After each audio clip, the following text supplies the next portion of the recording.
সঠিক ভোটে নির্বাচিত হয়েছিল ইঞ্জিনিয়ার ইশরাক।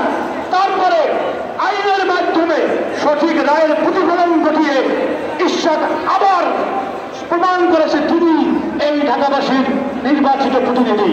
এবং ইলেকশন কমিশন একটি সাংবিধানিক সংস্থা, সেই সংস্থার সিইসি যেখানে গেজেট পাস করেছে, তুমি আসিফ মাহমুদ সচিব ভূঁইয়া, তুমি কিন্তু সাংবিধানিক সংস্থার নয়, তুমি একটি মিনিস্ট্রির দায়িত্ব আছে। তুমি সেই সিইসিকে কৃত্যাঙ্গুলি দেখিয়ে তুমি কেন কাল প্রতিফলন করছো? কি তোমার উদ্দেশ্য?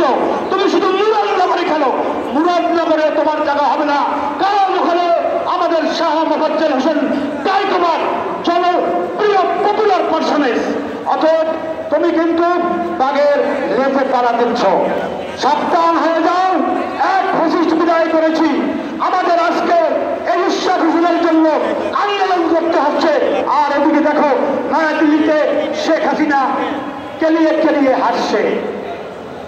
এক ফ্যাসিস্ট বিদায় করেছি, আবার ফ্যাসিস্টের আচরণ কেন তুমি করছো? তুমি তো আমাদের প্রতিপক্ষ নয়। এই ছাত্র জনতার অভ্যুত্থানকে এক কৃতিত্বের দাবিদার হিসেবে তুমি যে খেলা শুরু করেছ, এই খেলার আজকে আমি রব্বুল হোসেন ত্রিমুবাইকে বলবো, ত্রিমুবাই দিয়ে আসেন। না